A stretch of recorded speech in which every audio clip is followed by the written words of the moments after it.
So the power is potentially always on in nuclear. So um, what about simple, safe reactors that are just going to stay there in a canister for 30 years and deplete? Or what about Bill Gates' idea where he takes spent fuel and it burns down in a cylinder? Is that stuff ever going to be viable, or is it dangerous too? It's always it always looks pretty when it's 20 years out in the future before you figure out what's wrong with it.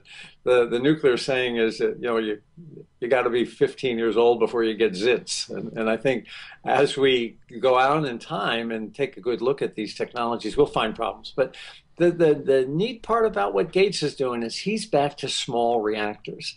And I think the lesson here is that these big reactors are so hard to cool. You can't force the water into the center of them well enough. So the question is economics still, but at least the issue of going back to small reactors may eliminate the problem of the sizing and how the hell do you ever get water into the center of that nuclear reactor. I mean, is it possible to have something that's dry, that doesn't rely on water or sodium? Or The General Atomic back in the 70s made something called the HTGR, high temperature gas reactor, and it was cooled with helium. They had all sorts of problems with the helium actually migrating through the stainless steel heat exchanger tubes, and they couldn't keep the helium dry enough.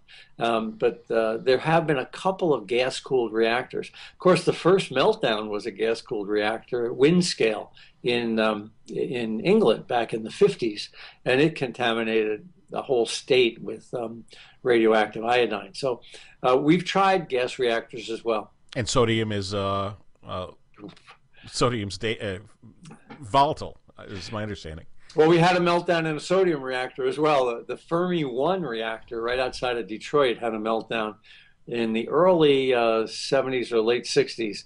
And the book was written. Actually, the guy in the control room said, "We almost lost Detroit," which became the name of the book. This liquid sodium burns when it hits air. So if it leaks, it burns. The Japanese are shutting down a liquid sodium reactor now because they just can't get the technology to work. Richard Nixon said we need a breeder reactor. What was it? What was that all about? When they built one, I think a Phoenix reactor somewhere. They were working on a Phoenix or Super Phoenix, and Tennessee Valley Authority was going to build it, and it was going to be sodium cooled. But at the end of the day, the costs were so astronomical, they pulled the plug. So it boils down to money again. Okay, so what would you say in conclusion? Costs of nuclear power, human costs, economic costs need to subsidize. Is it the Carlyle Group, General Atomics, private industry, NRG, Exelon that's driving this thing against the numbers, or because of government subsidy? What's the bottom line here? Well, I think, it's like when you have kids and the kids are 20 and they're in college, they can stay home with you. When the kids are 30, if they're having bad times, they can stay home with you. But nuclear technology has been subsidized for 70 years. It's about time to kick the kid out of the house after 70 years. The only reason these technologies are hanging around is because the Department of Energy is heavily subsidizing them even today.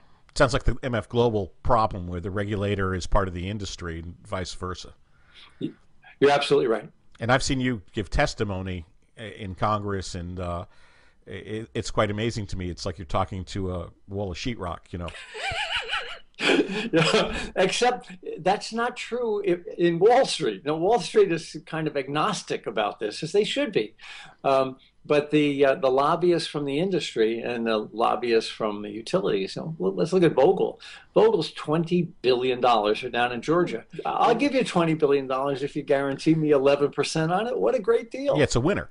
So government is determining who the winners are, who the losers are, and at $5 million a person times a million persons in Japan, a lot of people are losers getting economically and also in terms of cancer. Arnie Gundersen, Fairewinds Associates, thank you very much for your time and for being with me today. Thanks for having me. But where Ayn Rand got it right was the process of breakdown.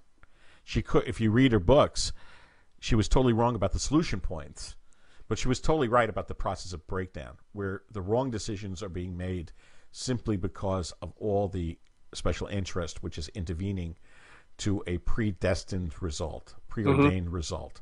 And that's the case with nuclear power, in my opinion.